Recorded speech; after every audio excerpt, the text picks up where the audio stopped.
And acting as a murderer, Russia launches a ballistic missile attack on Odessa this very morning, killing at least four, including a 16-year-old girl, Governor Oleg Kiper reported. A two-story building where residents lived and worked was destroyed in the attack. Three people, a 16-year-old girl, a 43-year-old woman and 22-year-old man were killed in the rubble.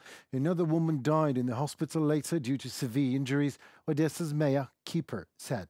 Russia has recently ramped up attacks against the southern Odessa Oblast, targeting port infrastructure and damaging several civilian vessels even. For example, a Panama-flagged civilian ship. These attacks alone killed 8 people. Why Russia does it is obvious. Ports in and near Odessa are a key hub for Ukrainian agricultural exports via the Black Sea. Ukraine opened a new maritime shipping corridor last August after Russia pulled from Turkey UN-mediated Black Sea Agreement. Russia then unleashed a series of missile strikes and commercial vessels carrying Ukrainian grain in the Black Sea, disrupting a period of relative calm which has helped to stabilize global food prices. Moscow perpetrated nearly 60 criminal attacks on Ukrainian ports, civilian vessels and grain storage facilities over the last 3 months, almost 300 port infrastructure facilities.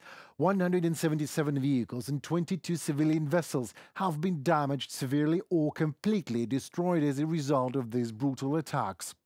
On the whole, 79 civilians were injured, including port workers, logistic company employees and ship crews. Putin is deliberately intensifying attacks on the port infrastructure in the southern port of Ukraine.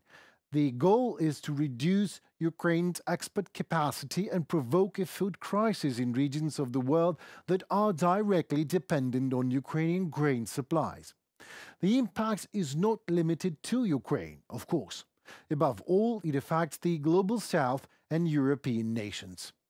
Today, over 40 countries receive Ukrainian grain. Among them are Egypt, Libya, Tunisia, Algeria, China, Vietnam, Indonesia, Spain, Turkey, and the Netherlands even. The European Union has responded to the increase in Russian strikes on civilian ships transporting Ukrainian grain by urging interested countries to press Moscow to stop these criminal actions. But guess what? EU and interested countries did not succeed in pushing onto or talking sense into Moscow, obviously, as we clearly see. Moscow just does not give a damn. I wonder if some international organizations are even capable of actually acting or just expressing their concern amidst Russian terror and condolences afterwards.